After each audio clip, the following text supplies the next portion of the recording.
Hello everyone. In this video, let's discuss how to find the length of the last word.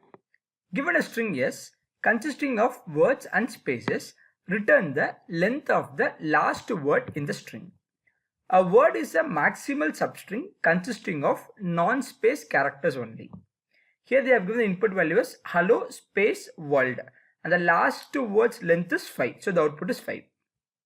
The second example, they have given space in the front, then fly space me, some spaces in between, to some spaces, then a space, moon, after that I have some spaces.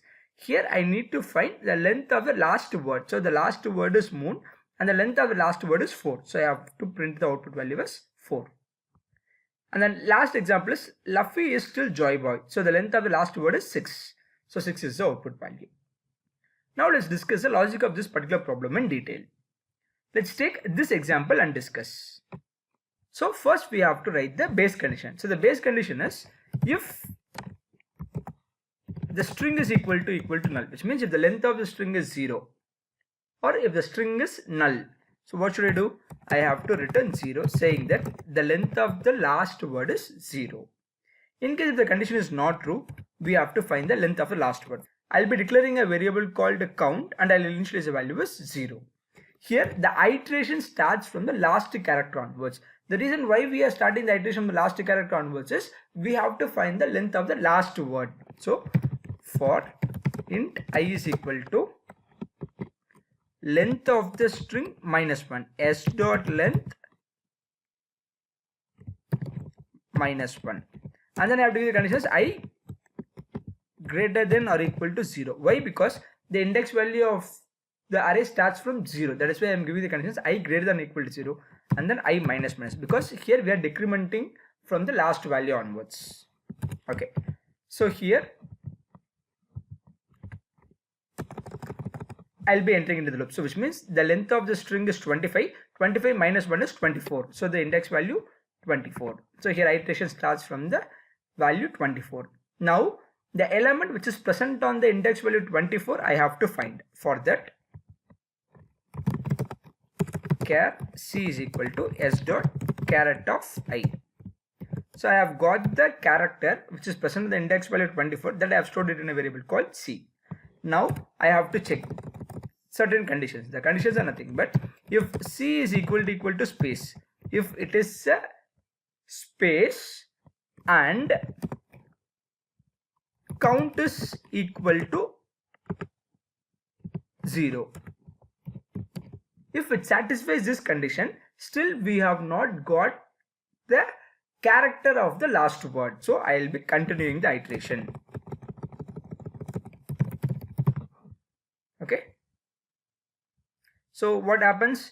Automatically it will go for the next iteration. Now I value will be decremented to 23.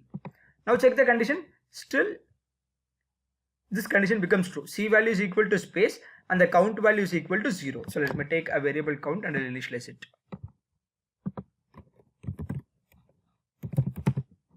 So the value of count is 0. So still the count value is equal to 0. So what I'll be doing? I'll continue the iteration of the loop, which means I value will be decremented. Okay.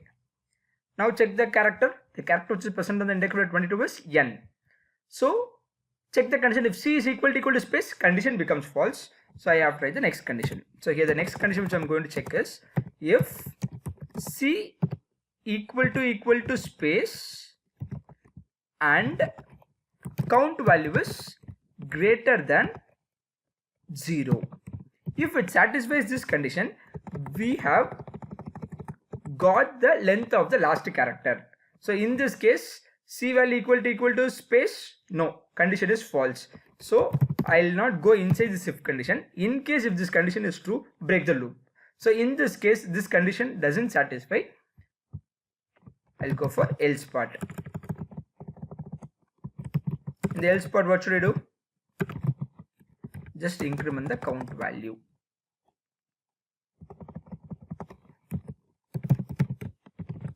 See here, I have to check three conditions. First condition, c equal to space, no. So I'll come out of this if condition. Second, c equal to space, no. I'll go for else part. I'll increment my count value. So count value was initially 0. Now it is incremented by 1, which becomes 1.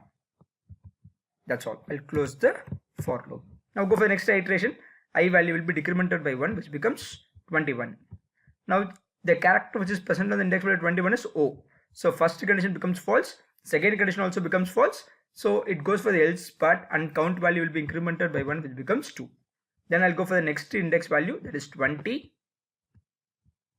The character which is present on index value 20 is O. First condition becomes false. Second condition also false. I'll go for the else part. The count value will be incremented by 1, which becomes 3. Then I value will be decremented by 1, which becomes 19. First condition false. Second condition also false. I'll go for the else part. Now count value will be incremented by 1, which becomes 4. Now go for the next index value, that is 18. So the character which is present in the index value 18 is space. Okay. So check the first condition. C equal to space. Yes. And count value equal to 0. No. Count value is 4. So first condition becomes false. Go for the next condition. C equal to space. Yes. Count value is greater than 0. Yes. Count value is 4. Which means we have got the length of the last word. So this condition becomes true. I'll break the loop. After breaking the loop, directly I can return the count value. That's all. This is the logic of the program. Now let's go for the implementation of this program. So first I have to write the base condition. In Java, string is a class. That's why I'm giving the condition if yes equal to null. If yes equal to null. If the string is empty, directly I can return 0. Okay. If this condition is not satisfied, we can find the length of the last word. So for that, I'll be taking a variable called count. I'll initialize the value is 0. Now I'll start the iteration from the last character onwards. So int I equal to s dot length minus 1, I greater than or equal to 0, I minus minus. So I have to take the character from that particular index, and that will be stored in a variable called c. So s dot character of I. Now what I have to do, I have to check 3 conditions. If c equal to space and count is equal to 0, which means still we have not reached the last character of the last word. So I'll go for the next iteration. Now I'll be checking one more condition. If c equal to space and count is greater than 0. If it satisfies this condition, I'll break the loop. The reason why we are breaking the loop is we have got the length of the last word. That is why we are breaking this loop. If this condition is also false, I can increment my count value, saying that I am iterating the character of the last word. Once the loop iteration got over, directly I can return the count value. That's all. Let's run the code now. Yeah, let's submit the code. As it passes all the test cases. That's all.